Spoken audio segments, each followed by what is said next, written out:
하겠습니다. 생애예비 9장은 사명과 생애입니다. 그러면 사명이라는 단어가 무엇인지 한번 볼까요? 한자로 보면 하여금사의 목숨명자예요. 하여금사 목숨명. 그러니까 목숨을 바쳐서 무엇인가 해야 되는 것이 사명인 거예요. 목숨을 바쳐서. 그래서 요거를 보면 이 벼슬아치리예요. 벼슬아치리. 그래서 벼슬을 사람 인자, 사람에게 주어서 무엇인가를 명령한 것을 실행하게 만드는 것이 사명이라는 거예요. 그래서 요 자는 명령령입니다. 명령령. 그리고 말하다. 그래서 임금의 명령을 말로다 하는 사람을 사명이라고 해요. 그래서 뭐라고 하냐면 임금의 명령을 사신이 되어 목숨을 걸고 전파하는 것을 사명이라고 합니다. 그럼 우리한테 목숨을 바쳐서 뭔가 하라고 말씀을 하셨겠죠. 근데 목숨을 바칠 뭔가가 안에서 경험이 있어야지만 그게 되는 거예요. 그래서 사도 바울은 이렇게 이야기를 하고 있습니다.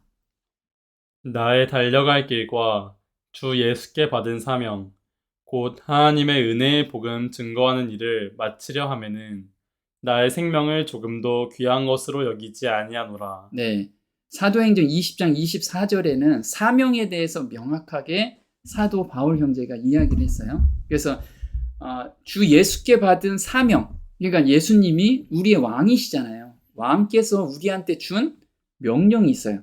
그 명령이 뭐냐? 곧 하나님의 은혜의 복음 증거하는 일. 이게 우리의 사명이라는 거예요. 그래서 우리가 봉사도 열심히 하죠. 그것도 하나님 은혜 복음 증거하는 일이에요. 그 앞에 나가서 사람들한테 복음을 전하는 것만이 사명이 아니라는 거죠. 그래서 벼슬을 줬는데 이걸 우리 보고 대사나 사신이라고 해요. 그래서 고린도후서 5장 20절에 현대어로 읽어보면 이렇습니다. 그러므로 우리는 그리스도의 대사로서 그분을 대신하여 여러분에게 간청합니다. 이는 하나님께서 우리를 시켜 여러분에게 하시는 말씀이기도 합니다. 그리스도께서 여러분에게 주신 사랑을 받아들이고 하나님과 화해하십시오. 네. 자, 그리스도의 대사라고 해요, 우리가. 그래서 대사의 직분을 우리한테 주셨어요. 뭐한 사람들한테요? 네, 거듭난 사람들한테. 거듭난다는 게 뭐죠? 새 마음을 받는 경험을 하고 있는 사람들, 또 한 번이라도 해본 사람들한테는 대사의 직분을 딱 준 거예요. 예수님께서 대사의 직분을 주셨는데, 자, 이거 해라 라고 하신 게 아니고요. 간청을 하고 계세요. 이거 좀 꼭 좀 해줘라. 이렇게.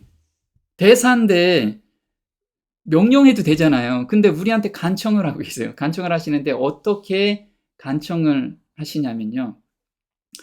여러분에게 주신 사랑을 먼저 깨닫고 그리고 다른 사람한테 이 사랑을 전하라는 거예요. 화해하십시오. 하나님과 화해하십시오. 왜 화해를 했을까요? 하나님과 사람은 무엇 때문에 갈라졌다고요? 죄 때문에 갈라졌어요. 그래서 하나님께 우리가 다가가지 못하는 건 죄가 우리를 가로막고 있기 때문에 그렇거든요. 근데 화해한다는 건 뭐냐면 하나님이 그의 가장 사랑하는 아들이 대신해서 죄를 지금 없이 해줬다. 이 가르막을 없이 해줬다.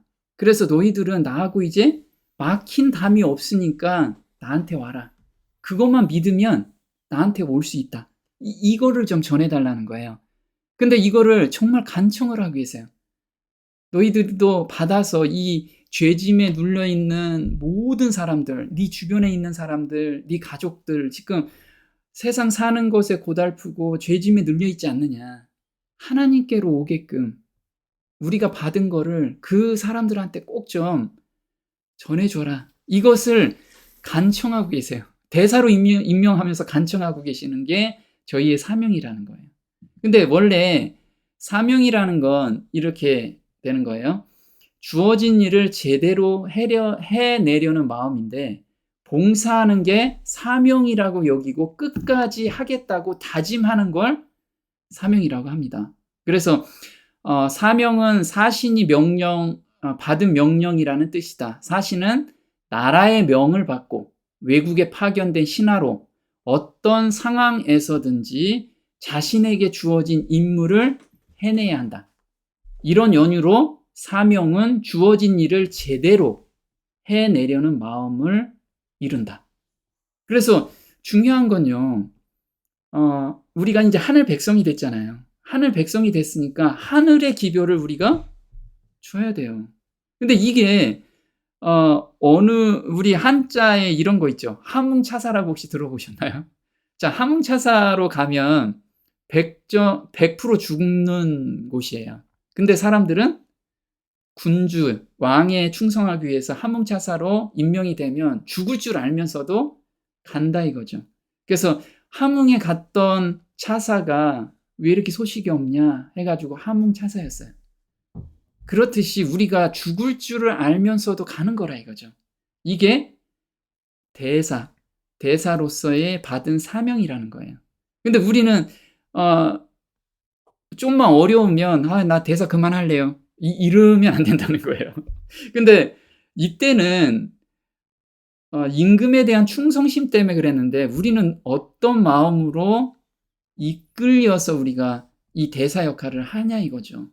한번 보겠습니다. 그리스도의 사랑이 우리를 강권하시는도다. 우리가 생각건대 한 사람이 모든 사람을 대신하여 죽었은즉 모든 사람이 죽은 것이라.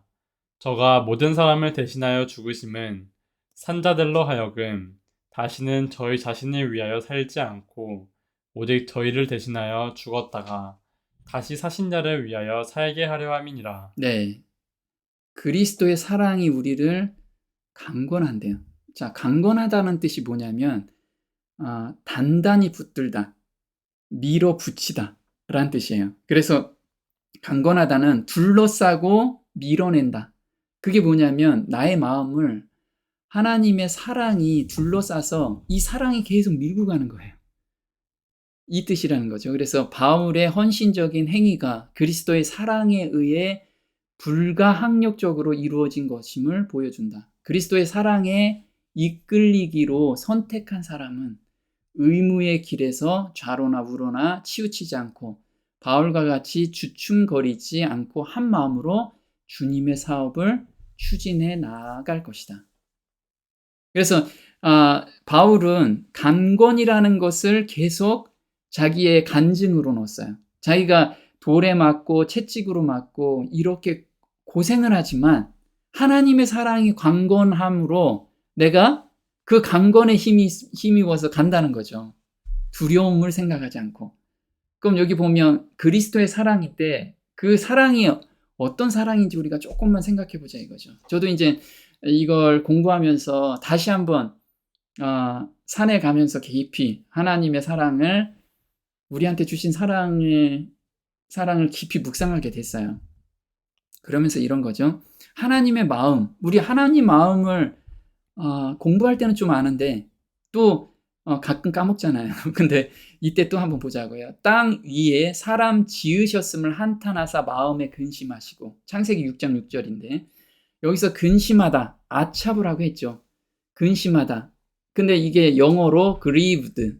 이거는 자식이 죽은 슬픔의 마음이라는 거예요. 그게 뭐예요? 가슴이 찢어지는 마음. 그래서 우리 부모님이 자기보다 자식이 먼저 죽으면 어떤 마음을 가져요? 어디다 묻죠? 자식을? 가슴에다 묻는다고 그러잖아요. 가슴에다 묻는다는 건 뭐냐면 내가 생각을 하지 않아도 어떤 상황이 오면 막 눈물이 나. 그 찢어지는 가슴. 그걸 하나님께서 표현하고 계시는 거예요. 찢어지는 마음을. 근데 이 근심이라는 단어가 또 뭐가 있냐면 내가 40년을 그 세대로 인하여 근심하여 이르기를 저희는 마음이 미혹한 백성이라 내 도를 알지 못한다 하였도다. 시편 95편 10절인데 40년 동안 이스라엘 백성들이 계속 헤매고 다녔잖아요. 다른 걸 선택하고 원망도 하고 그때마다 하나님은 어땠어요? 가슴이 찢어지신 거예요. 40년 동안 이 녀석들이 내 마음을 몰라주는구나. 그래서 내 도를 알지 못한다. 그래서 내가 이스라엘 백성들한테 이것도 하고 저것도 하라는 건 너희들을 위한 거야. 너희들을 위해서, 너희들의 행복을 위해서 내가 주는 건데, 그건 모르고 한치 앞을 내다보지 못하고, 왜 우리 귀찮게 이거 맨날 이런 율법 주고 그러세요. 우리 고기 먹고 싶어요. 다 그랬다는 거예요. 그때마다 하나님께서는 가슴이 찢어진 거예요. 가슴이 찢어지는, 어느 정도 찢어져요? 자식을 가슴에 묻는 그 아픔으로 40년 동안을 마음 졸이면서 이 백성들을 인도하셨다는 거예요. 그냥 단순하게 40년 동안 하나님의 벌 주고 막 그런 게 아니고 정말 가슴이 찢어질 정도로 그렇게 보셨다는 거예요. 그래서 에스겔서 33장 11절엔 이러죠. 주 여호와의 말씀에 나의 삶을 두고 맹세하노니 나는 악인의 죽는 것을 기뻐하지 아니하고 악인이 그 길에서 돌이켜 떠나서 사는 것을 기뻐하노라. 이스라엘 족속아 돌이키고 돌이키라. 너희 악한 길에서 떠나라. 어찌 죽고자 하느냐 하셨다 하라. 네. 하나님께서 뭐라고 말씀하시냐면요. 어찌하여 죽고자 하느냐 이렇게 얘기하시는 게 그 위에 나의 삶을 두고 맹세한다. 내가 정말 맹세하는데 악인이 죽는 것을 내가 전혀 기뻐하지 않는다. 너희들 내가 죽는 거 결코 내가 기뻐하지 않아. 다시 좀 돌아와라. 너희들이 어찌 죽고자 하느냐. 이 마음으로 지금 우리를 계속해서 기다리고 계시는 거예요. 계속 오게끔. 근데 이때 40년 동안 이스라엘 백성만 이랬을까요? 지금도 그렇다는 거예요. 뭐라고 얘기하시냐면 이래요. 하나님의 성령을 근심하게 하지 말라. 이 근심이 저 근심이라는 단어가 똑같아요. grieve. 그 안에서 너희가 구속의 날까지 인치심을 받았느니라. 자, 성령께서 우리한테 호소를 하시잖아요. 성령의 음성을 들려주시고 양심으로 이거 하지 마라 라고 하는데 우리가 억지로 해. 그럼 나는 가슴이 찢어져요? 안 찢어지잖아요. 근데 성령은 가슴이 찢어지고 있는 거예요. 이놈아 네가 왜 죽으러 가느냐. 어서 돌아와라. 이렇게 매 순간 우리한테 가슴이 찢어지는 하나님이 계시다는 거. 이걸 한 번만 생각해 보시면 내가 이게 하나님께 그냥 무릎 꿇고 가고 싶은 거예요. 이런 걸 조금 우리가 묵상을 좀 하시면 사도 바울이 그리스도의 사랑이 우리를 강권하시는도다. 이 강권 때문에 내가 그 사명을 완수하고 싶은 거예요. 사명을 하고 싶고. 그래서 하나님께서 그 얘기하죠. 내 잔이 넘치나이다. 이제 간증을 하잖아요. 다윗이. 한번 보겠습니다. 주께서 내 원수의 목전에서 내게 상을 베푸시고 기름으로 내 머리에 바르셨으니 내 잔이 넘치나이다. 나의 평생의 선하심과 인자하심이 정녕 나를 따르리니 내가 여호와의 집에 영원히 거하리로다. 네, 보면 이때 다윗이 어땠을까요? 너무 행복했을 때 이런 게 나왔을까요? 5절에 보면요. 주께서 내 원수의 목전에서, 이때가 언제냐면 쫓겨다닐 때, 그리고 원수들이 나를 죽이려고 했을 때 기쁨으로 내 잔이 넘치나이다 라고 지금 이야기를 하고 있는 거예요. 이거 조금 정신병 아니면 이게 있을 수 없는 거잖아요. 근데 정말 힘들고 어렵고 우리들 다 그런 경험 하잖아요. 정말 힘들 때 마음속에선 저 깊은 곳에서 막 찬송이 나와. 하나님 너무 감사합니다. 저도 이제 우리 어느 정도 나이가 되면 산전수전을 다 겪잖아요. 겪으면 그때 하나님께서 저한테 주시는 은혜, 하나님의 사랑을 느낄 때 너무 힘들고 정말 돈에 힘들고 사람이 힘들 때, 어떤 때는 사람이 배신했을 때, 이런 경험을 했을 때 정말 마음 둘 곳 없을 때 하나님께서 옆에 있지 않느냐, 너를 내가 감싸고 있지 않느냐, 이 사랑을 느낄 때 너무 내 잔이 넘치죠. 그래서 다윗이 그걸 경험하게 된 거예요. 그래서 하나님은 자신의 자비를 무조건적으로 흘러넘치도록 부어준다. 그래서 에베소서 3장 18절 20절에 이렇습니다. 능히 모든 성도와 함께 지식에 넘치는 그리스도의 사랑을 알아 우리 가운데서 역사하시는 능력대로 우리의 온갖 구하는 것이나 생각하는 것에 더 넘치도록 능히 하실 이에게 네. 다윗이 이렇게 어려운 시점에도 내 잔이 넘치나이다 이 경험을 했는데 똑같이 누구도 경험해요? 네, 바울 형제도 똑같이 경험을 하고 있는 거예요. 근데 어떤 경험을 하냐면 성도와 함께 지식에 넘치는 무엇을 알아? 그리스도의 사랑을 알다. 사랑을 경험하는 거예요.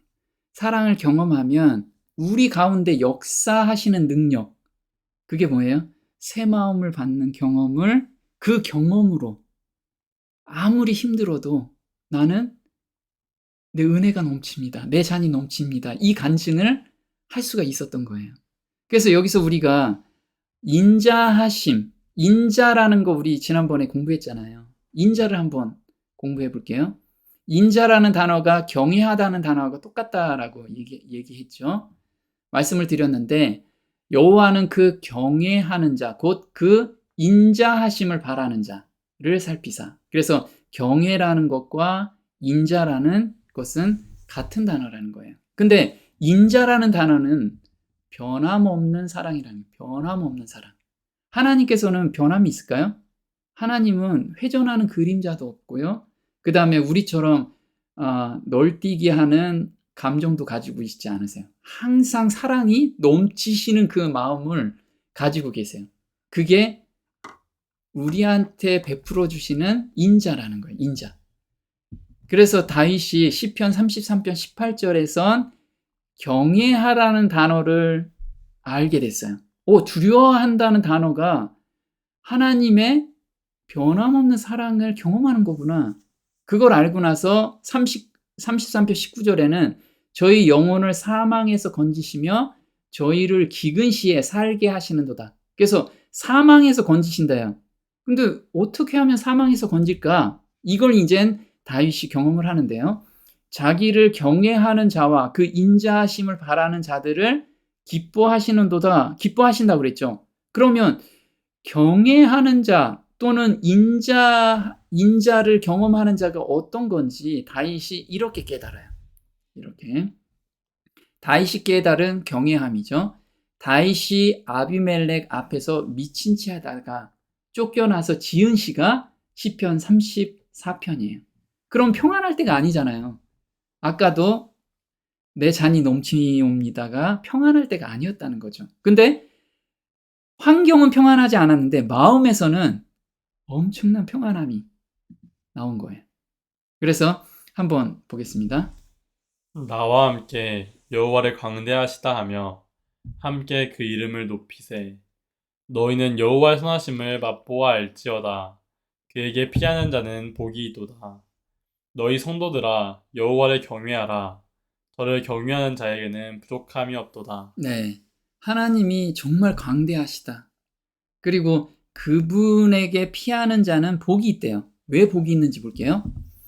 너희 소자들아 와서 내게 들으라. 내가 여호와를 경외함을 너희에게 가르치리로다.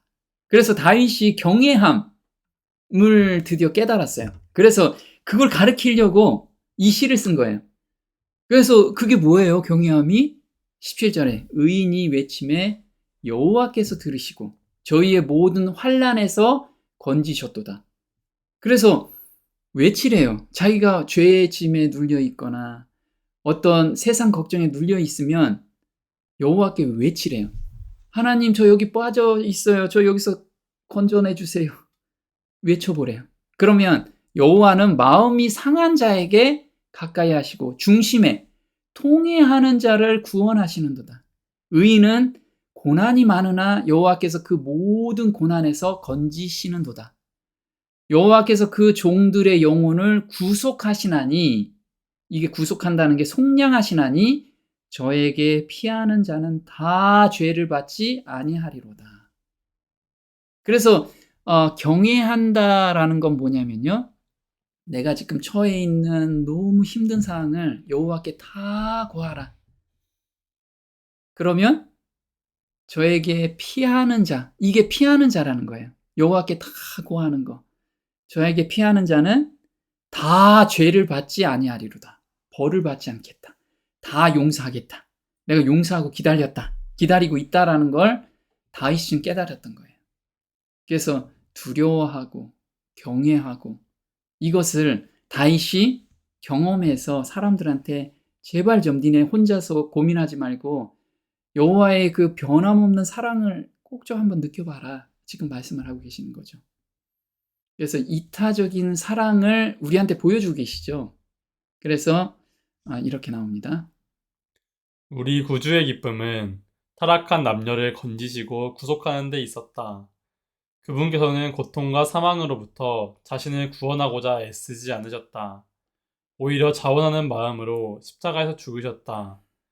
천사들 역시 다른 이들의 행복을 위해 활동한다. 그것이 그들의 기쁨이다. 네. 구주의 기쁨과 천사들의 기쁨이 딱 정해졌어요. 그게 뭐예요? 타락한 남녀를 건져주시고 구속하는 데 있었어요. 그래서 건져주시고 구속한다는 거 어떤 거냐면요. 하나님의 변함없는 사랑을 느끼고 좀 와라.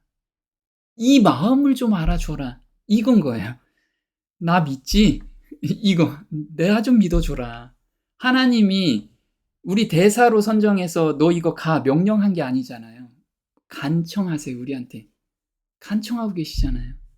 그 마음을 좀 알아줘라. 그래서 예수님께서는 그 남녀들을 타락에 빠진 남녀들을 구속하기 위해서 자원하는 마음으로 십자가에 죽으셨는데 이게 억지가 아니고 기쁨으로. 왜? 한 사람이 나로 인해서 하나님께 돌아오는 것을 보고 그 기쁨으로 십자가에 못 박히셨다는 거예요. 그런데 천사들도 그걸 다 도와주고 계시거든요. 우리가 지금 타락한 곳에서 타락한다는 건 뭐예요? 그 죄짐에 눌려 있거나 세상에 빠져 있어서 너무 힘든 이 남녀들을 건져내는 거, 그것에 모든 기쁨을 가지고 있다는 거예요. 그래서 천국의 행복한 이유가 이거예요. 그리스도의 이타적인 사랑이 하늘에 거하는 모든 존재의 마음에 가득하며 그 사랑이야말로 거기 있는 모든 이가 그토록 행복한 이유이다. 이 세상에서 그리스도를 따르는 사람들 역시 이러한 사랑을 갖게 될 것이다. 그리고 그 사랑이 그들이 하는 모든 일을 인도하게 될 것이다. 우리 마음속에 그리스도의 사랑이 있을 때 마치 감미로운 향기처럼 그것을 숨길 수 없게 된다. 우리가 만나는 모든 사람이 그 거룩한 가마력을 느끼게 될 것이다.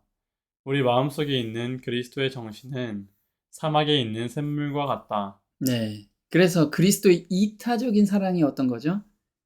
네, 남을 사랑하는 거. 나의 유익을 구치 않고 남의 유익만을 구하는 그 사랑. 우리가 그 사랑을 정말 깨닫게 되면 남들한테도 똑같이 표현이 된다는 거예요. 근데 제가 예전에 제가 죄사함 복음을 받았을 때는 너무 기뻐가지고요. 만나는 사람한테마다 제가 막 이야기를 했어요. 당신 죄 지금 다 사해졌다고. 너무 기뻐가지고 정말 옆에서 보면 미친 사람처럼. 저도 근데 그게 너무 기뻤던 거예요. 우리 아는 사람, 친척들, 내 친구들, 모르는 사람도 맨날 웃고 웃으면서 다니면서 그걸 전한 거예요. 그래서 요즘에는 어떠냐면 제가 삶 속에서 제가 아침에 기도하고 또 성경 읽고 묵상하고 회사 가면 마음이 그냥 기뻐요, 기뻐. 그래서 막 회사 일이 복잡하고 어떤 때는 뭐 힘든 일도 있잖아요. 근데 저 마음속에서 막 찬송이 나와요. 그러면 거래처 사장이나 직원들도 그런 거죠. 뭐가 그렇게 즐거우세요? 이게 그냥 자연스럽게 나오더라고요. 물론 어떤 때는 침륜에 빠질 때도 있죠. 근데 바로바로 돌아오게 되더라고요. 근데 하나님께서 야, 이 땅에서 살면서 이런 행복을 저한테 주셨구나라는 생각이 드니까 너무 감사가 되는 거예요. 너무 감사가. 그래서 이렇게 은혜를 그 예수님의 그 사랑을 정말 많은 사람이 느꼈으면 좋겠다. 왜 나도 그렇게 힘들게 죄짐에 눌러 있고 세상 걱정들 다 가지고 있잖아요. 그게 변함이 없다고 해도 환경은 안 바뀌어도 마음은 바뀔 수가 있거든.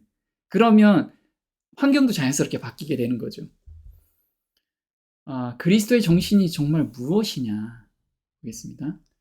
인자가 온 것은 섬김을 받으려 함이 아니라 도리어 섬기려 하고 자기 목숨을 많은 사람의 대속물로 주려 함이니라. 네.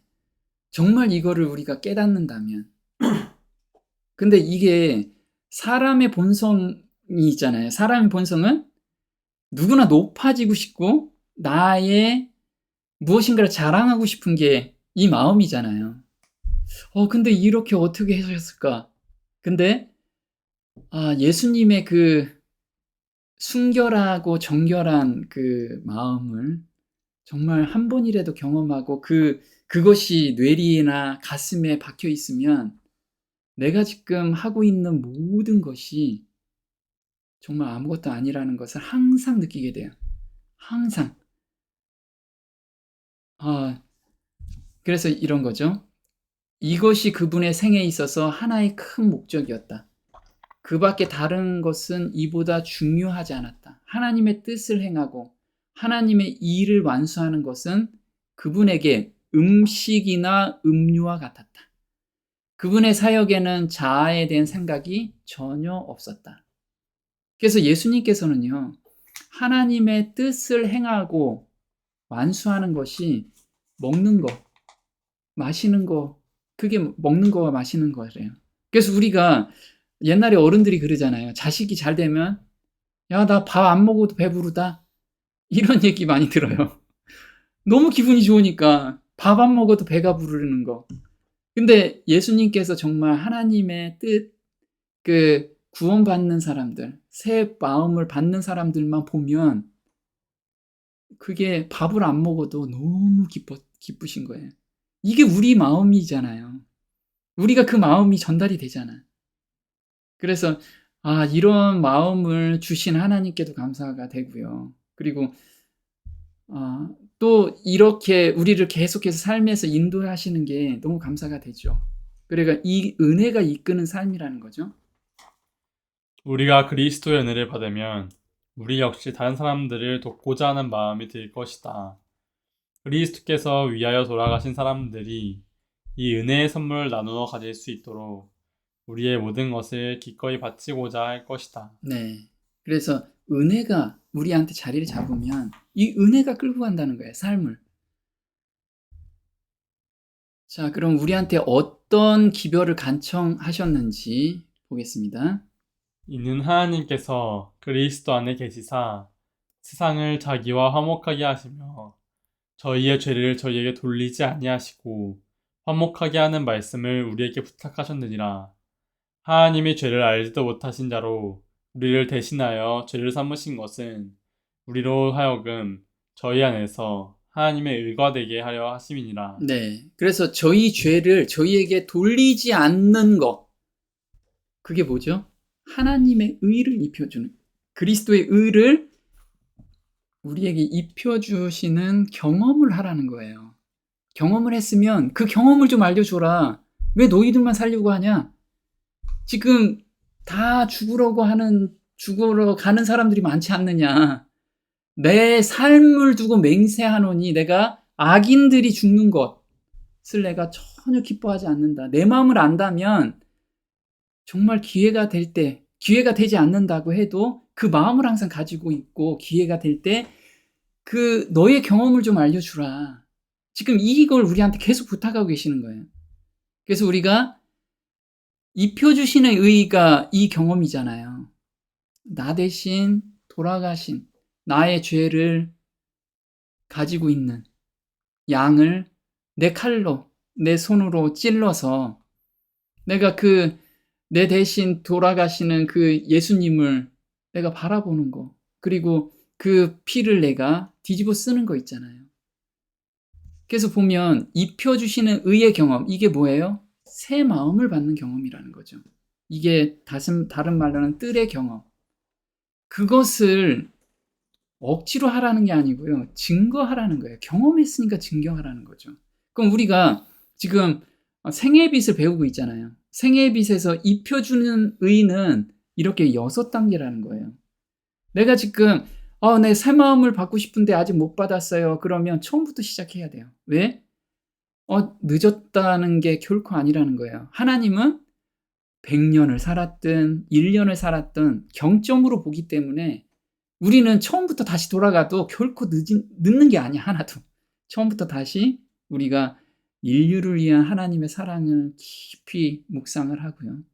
그 다음에 정말 죄인에게 필요한 그리스도, 내가 정말 죄인이구나 라는 걸 느끼게 되면 그리스도를 찾을 수밖에 없어요. 근데 이걸 느낄 수 있는 것은 정말 자연과 성경을 통해서 하나님의 사랑이 이런 거구나. 아버지의 사랑, 부모님의 사랑을 느끼게 되면 돌아가고 싶어요. 하나님, 저 하나님께로 돌아갈래요. 이게 회개라는 거죠. 그리고 하나님, 저 이런 죄 가지고 있어요. 저 이것 때문에 고민입니다. 저 이것 때문에 지금 죄짐에 눌려 있어요. 이걸 아버지한테 얘기할 수 있잖아요. 아버지한테 얘기하는 게 고백인 거예요. 그리고 내 죄에 대해서 이걸 다 드릴 테니까 정말 새 마음을 좀 주세요. 이게 헌신이고. 그럼 하나님께서 정말 내가 다 받았고 너를 다 용서해 줬다 라는 우리한테 믿음을 주시게 되는 거죠. 이 경험을 우리가 매번 해야 된다는 거예요. 매번. 그래서 이런 경험을 한 사람은 놀라운 얘기거리가 있다라는 거예요. 볼게요. 우리가 그리스도에 의해 옷을 입게 되면 그것을 다른 이들에게 말하지 않을 수 없게 된다. 우리가 주님의 성령이 주시는 기쁨으로 충만하면 우리는 그것을 나누어야 한다. 우리가 주님의 선하심을 깨달았기 때문에 우리에겐 무언가 말하고 싶은 놀라운 이익거리가 있다. 네. 그래서 우리가 뭔가 귀중하고 값진 거, 뭐 자랑하고 싶은 게 내가 딱 가지고 있으면 사람들한테 입이 근질근질 하잖아요. 막 근질근질 하는 그걸 이야기하라는 거예요. 그 기쁨을 받았으니까 입 꾹 다물고 자물쇠 잠궈 놓지 말고 사람들한테 입이 근질근질하면 얘기해줘라. 이건 자연스러운 거라는 거예요. 자연스러운 거. 거듭난 사람에게는 새로운 직책을 주셨어요. 그래서 아까 직책을 주셨다고 그랬잖아요. 그런즉 누구든지 그리스도 안에 있으면 새로운 피조물이라. 이전 것은 지나갔으니 보라 새 것이 되었도다. 모든 것이 하나님께로 왔나니 저가 그리스도로 말미암아 우리를 자기와 화목하게 하시고 또 우리에게 화목하게 하는 직책을 주셨으니. 네, 지금 계속해서 화목하게라는 단어를 많이 계속 듣고 계시잖아요. 누구하고 화목해요? 하나님하고 화목한. 왜? 죄를 없이 해주셨으니까. 이젠 너희하고 나하고 담으로 둘러싸이는 죄, 그건 없었어. 없애줬어, 내가. 제발 그거 좀 믿고 와. 이걸 계속 지금 말씀하고 계시는 거예요. 그래서 새로운 피조물이라, 이 새로운 피조물이라는 게 하나님이 빛이 있으라 했을 때 빛이 있었잖아요. 똑같은 그 능력으로 우리 마음을 새롭게 해주시는 거예요. 그 경험, 그게 거듭남의 경험이고 그것이 우리가 뜰의 경험이잖아요. 그걸 경험하면 다른 사람한테도 꼭 좀 얘기해줘라. 간청하고 계세요, 저희한테. 그래서 보시면 이 새로운 본성은 일부 사람들이 추론하듯이 사람에게 타고난 것으로 성장과 표출만 하면 되는 도덕적 덕목의 산물이 아니다. 새로운 본성은 단지 열망이나 바르게 행하리라는 결심, 특정 교리에 대한 정신적 동의나 일련의 의견이나 감정의 교환, 또는 심지어 죄에 대한 슬픔으로 생기는 산물이 아니다. 네. 그래서 새로운 본성이라는 건 논리적으로 나 이렇게 해서 이렇게 가르쳐 주는 거 이런 게 아니라는 거죠. 물론 이런 것도 필요하겠죠. 그런데 새로운 본성이라는 건 이런 거예요. 그것은 사람 안에 들어와서 죄에 대해 죽고 다시 태어나게 하는 초자연적 요소가 임재한 결과이다. 이와 같이 우리는 그리스도의 형상으로 새롭게 창조되고 하나님의 아들과 딸로 입양되어 새로운 길로 들어서게 된다. 이와 같이 우리는 신성의 참여자가 되며 영원한 생명의 소유권을 부여받는다. 새로운 신자는 다 자란 성숙한 그리스도인으로 태어나는 것이 아니기에 처음에는 영적으로 유아다운 서투름과 미숙함을 지니게 된다. 하지만 하나님의 아들과 딸로서 그에게는 그리스도의 장성한 분량까지 자랄 기회와 특전이 분명히 있다. 네.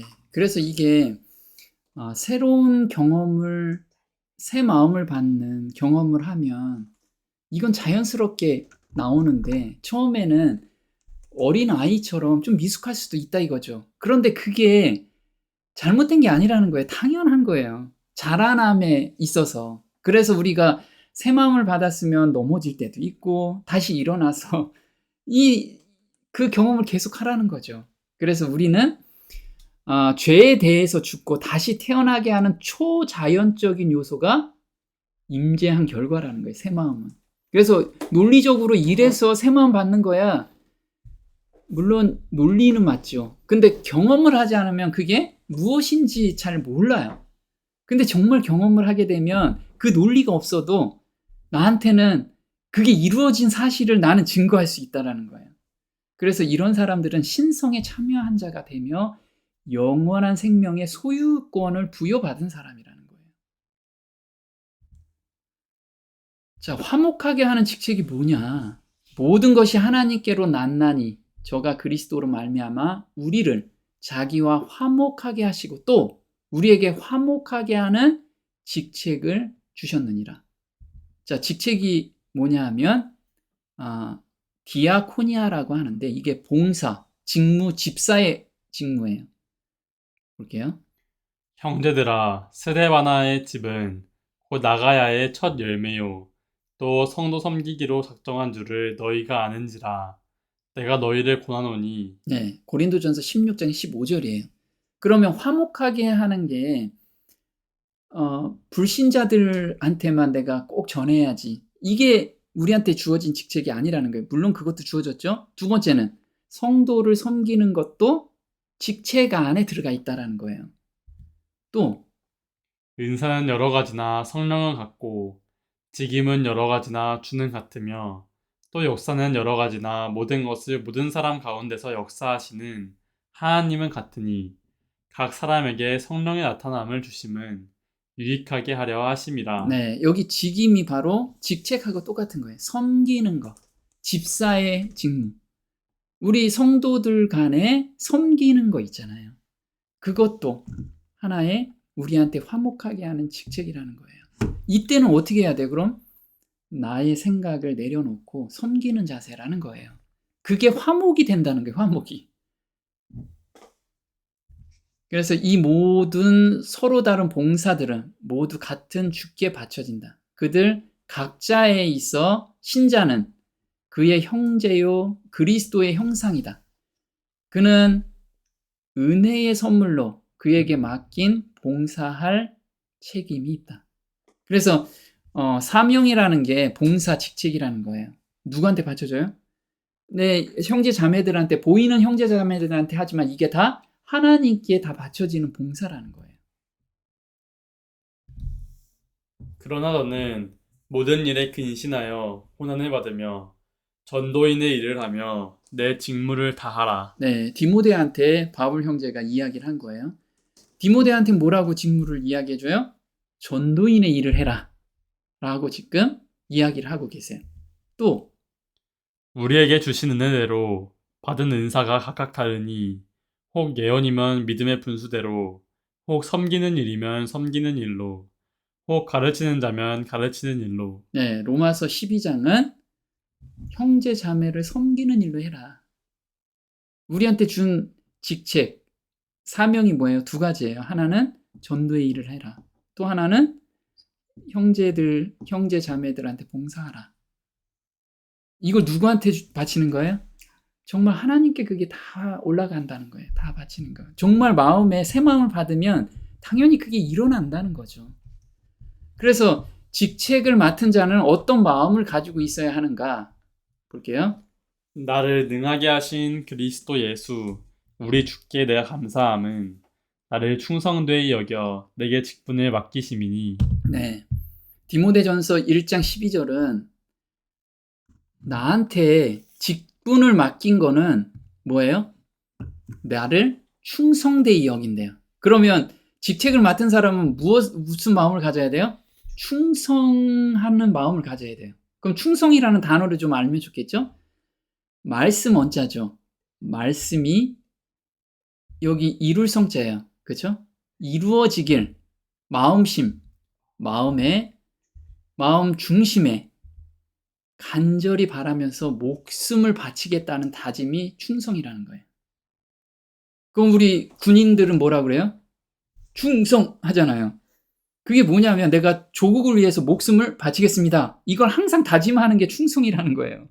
그럼 우리도 형제 자매들과 만나서 충성하면 어떻게 되는 거예요? 내가 정말 하나님께 충성하겠다. 이 마음을 가져야 된다는 거예요. 마음을 다짐하는 거죠. 그게 구호가. 이 구호가 난 너무 좋더라고요. 그래서 이제 사도 바울이 이렇게 얘기한 거예요. 나의 달려갈 길과 주 예수께 받은 사명, 곧 하나님의 은혜의 복음 증거하는 일을 마치려 하면은 나의 생명을 조금 더 귀한 것으로 여기지 아니하노라. 네, 사도행전 20장 24절에 사도 바울은 복음을 알고 나서 사명을 이 마음으로 충성된 마음으로 항상 생각하면서 삶을 사는 거예요. 우리도 이 마음을 가져야 되지 않을까 생각을 합니다. 폴리캅이라는 사람이 있어요. 이게 사도 요한의 제자였어요. 그래서 우리 이 폴리캅이 어떻게 살았는지, 어떻게 증거하고 살았는지를 좀 봤으면 좋겠습니다.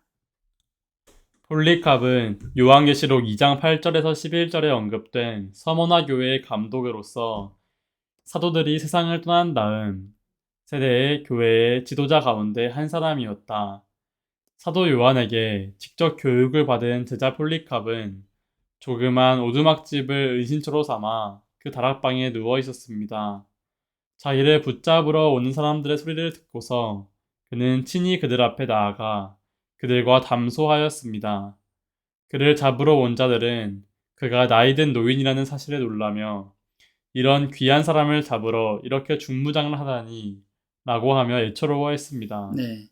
폴리캅은 사도 요한의 제자인데 이때 이제 핍박이 굉장히 많았잖아요. 그래서 그리스도인들은 다 잡아서 원형 경기장이나 십자가형 또는 화형을 시킨 거예요. 근데 폴리캅이 서머나 교회 감독이라는 건 장로를 의미하죠.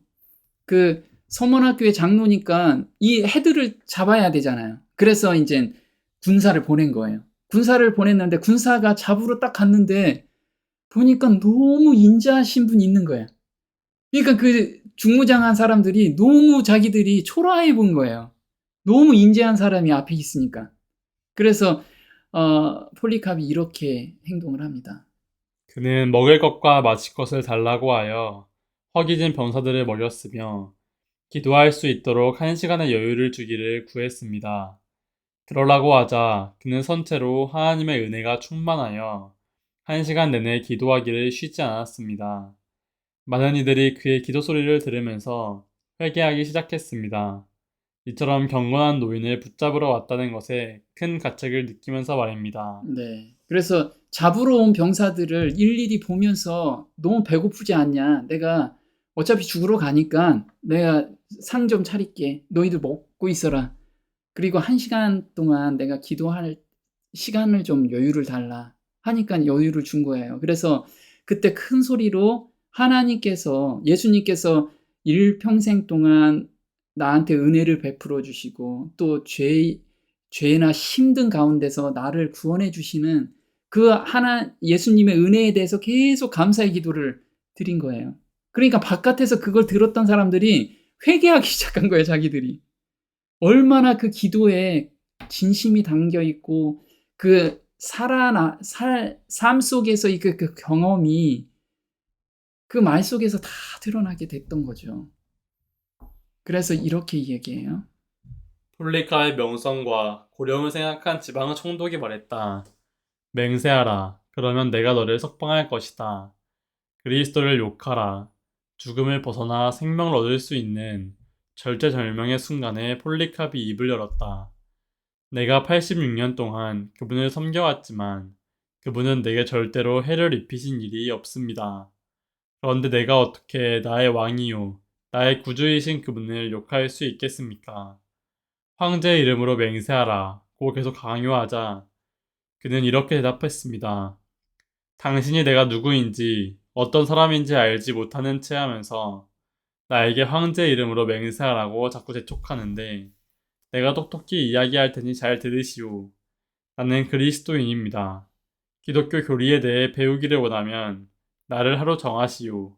그러면 내가 가르쳐 드릴 것이오. 네. 이때 이제 원형 경기장으로 끌고 간 거예요. 끌고 가가지고 그 지방 총독이 폴리캅의 명성을 이제 많이 들었죠. 다 들어서 한 번만 예수를 저주하라.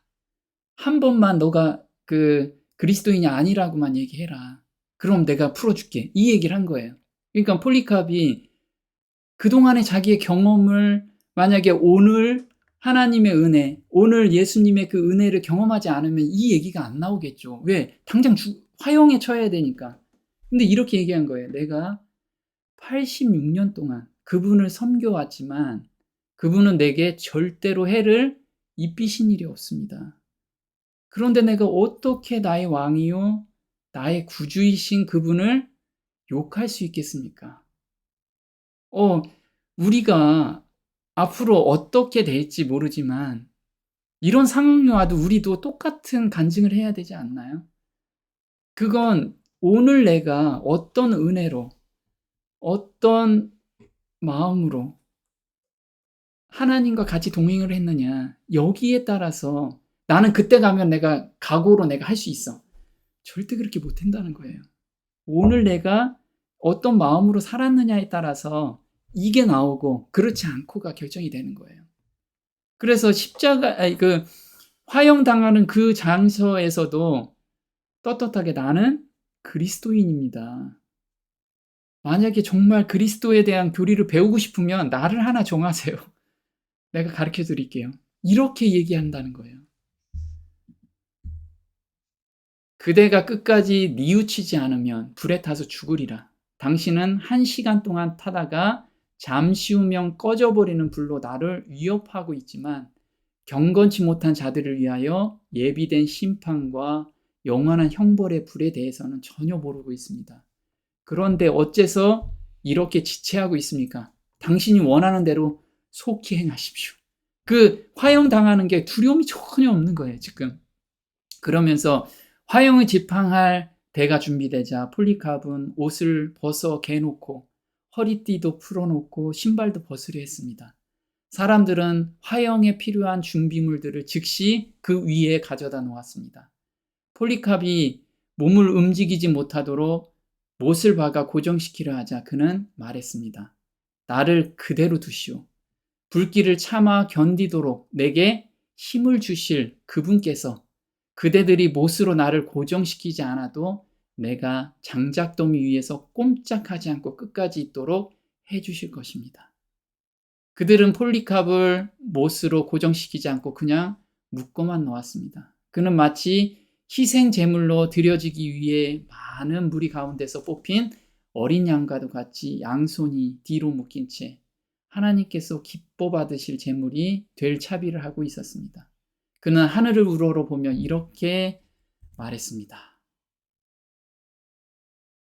오 전능하신 주 하나님이여, 주의 사랑하는 아들 예수 그리스도의 아버지시여, 주께서 저를 오늘 이 시간을 위해 합당한 자로 여기시고 그리스도의 잔을 함께 마시고 수많은 주의 순교자들의 반열에 들어가게 해주시고 또한 성령의 능력으로 썩지 않고 영원한 생명의 부활을 기다리게 해주시니 참으로 감사하옵니다.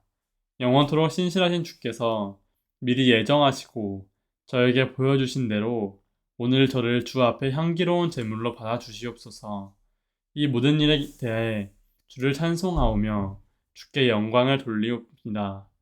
영원히 살아계신 예수 그리스도와 성령님께 지금부터 영원토록 영광이 있을지이다. 아멘. 네, 폴리캅이 지금 이제 불에 탈 그 시점에 폴리캅은 뭐라고 얘기했냐면 주께서 저를 오늘 이 시간을 위해 합당한 자로 여기시고, 우리가 죽는 장소에서도 하나님께서 정말 내가 이 때를 위해서 합당한 자가 되기 위해서 지금까지 하나님께서 이렇게 저를 훈련시키셨군요. 너무 그러면서 감사와 찬양을 이때 드리는, 우리가 만약에 정말 매일의 삶 속에서 하나님의 은혜를 경험하며 살면 이렇게 되겠죠. 저희 모든 성도들이, 저와 모든 성도들이 이런 믿음으로 저희가 하루를 살았으면 좋겠습니다. 그래서 보면요, 승천 후 기독교인 순교자는 몇 명일까요? 이게 콜로세움에서 짐승들한테 뜯어먹히고 여기서는 지금 화형당하고 있죠. 이런 성도들, 저는 예전에 이런 그림은 남일 같았어요. 근데 요즘은 남일 같지가 않더라고요. 한번 볼게요. 이 보고서에는 지난 300년간 기독교인들에 대한 박해를 분기별로 조사한 내용과 역사적 수치들이 담겨 있다. 이 기사에서 보도한 바에 따르면 데이빗 B. 바레트 교수가 진행한 조사 결과 예수 그리스도 시대 이후 지금까지 기독교 순교자의 수는 약 7천만 명에 이른다고 한다. 네, 7천만 명이래요. 7천만 명. 그럼 우리나라 인구가 지금 5천만 명입니다. 그럼 우리나라 모든 숫자가 다 죽고 나서 2천만 명이 더 죽는 거예요. 무엇을 위해서? 하나님의 복음을 위해서. 너무 담대하게 또 찬양 부르면서 죽었다는 거예요. 그래서 폴리캅이 남긴 말이 이거죠. 이분이 폴리캅입니다. 지난 86년간 주님을 섬겼지만 그분은 내게 잘못한 일이 한 번도 없으셨습니다. 그런데 내가 어찌 나를 구원하신 분을 모욕할 수 있겠습니까? 정말 이게 제 가슴을 울리더라고요. 네, 오늘 여기까지 하겠습니다. 기도하고 개인 기도 시간 갖겠습니다.